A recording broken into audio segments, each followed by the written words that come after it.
গতকাল রাতে একটা অনাকাঙ্ক্ষিত ঘটনা ঘটেছে, যার কারণে সারা দেশব্যাপী একটা নেতিবাচক মনোভাব তৈরি হয়েছে জাহাঙ্গীরনগর বিশ্ববিদ্যালয়কে নিয়ে। বিগত সময়ে ডাকসু নির্বাচন বন্ধ থাকায় সিনেটে শিক্ষার্থীদের দাবি দেওয়া সবসময় উপেক্ষিত থাকতো। সেই জায়গায় তাদের নেতৃত্ব নির্বাচিত করবে যারা বিশ্ববিদ্যালয় সিনেট অধিবেশনে গিয়ে শিক্ষার্থীদের কণ্ঠস্বর হয়ে কথা বলবে। কেননা আমরা দেখেছি বিগত সময়ে ডাকসু নির্বাচন বন্ধ থাকায় সিনেটে শিক্ষার্থীদের দাবি দেওয়া সবসময় উপেক্ষিত থাকতো। সেই জায়গা থেকে আমরা মনে করি যে শিক্ষার্থীদের স্বার্থ সংশ্লিষ্ট বিষয়গুলো নিয়ে কথা বলার জন্য আজকে যারা বিজয়ী হবেন তারা পরবর্তীতে সিনেট অধিবেশনে গিয়ে শিক্ষার্থীদের পক্ষে কথা বলবেন। আমরা আসলে নির্বাচন কমিশনকে অনেক আগে থেকেই জানিয়ে আসছিলাম যে আমাদের যারা সাবেক শিক্ষার্থী তাদের ছাত্রত্ব শেষ হয়েছে, তাদেরকে ক্যাম্পাসে ঘোরাফেরার ব্যাপারে কিছুটা রেস্ট্রিকশনের মধ্যে রাখার ব্যাপারে, কিন্তু আমরা নির্বাচন কমিশনের থেকে শুধুমাত্র একটা নির্দেশনা দেখেছি, একটা বিজ্ঞপ্তি দেখেছি। আমরা কোনো ধরনের তৎপরতা তাদের দেখি নাই। তারপরেও গতকাল রাতে একটা অনাকাঙ্ক্ষিত ঘটনা ঘটেছে, যার কারণে সারা দেশব্যাপী একটা নেতিবাচক মনোভাব তৈরি হয়েছে জাহাঙ্গীরনগর বিশ্ববিদ্যালয়কে নিয়ে। সেই জায়গা থেকে আমরা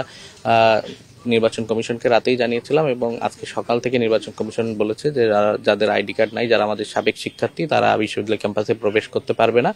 এখন পর্যন্ত পরিবেশ তেমনই আছে, বাকিটা দেখা যাক। আমরা আশা করব যে নির্বাচন কমিশন তাদের প্রতিশ্রুতি ঠিক রেখে সাবেক শিক্ষার্থীদের ক্যাম্পাসের প্রবেশে নিষেধাজ্ঞা দিয়ে একটা সুষ্ঠু নির্বাচন আয়োজন করবে।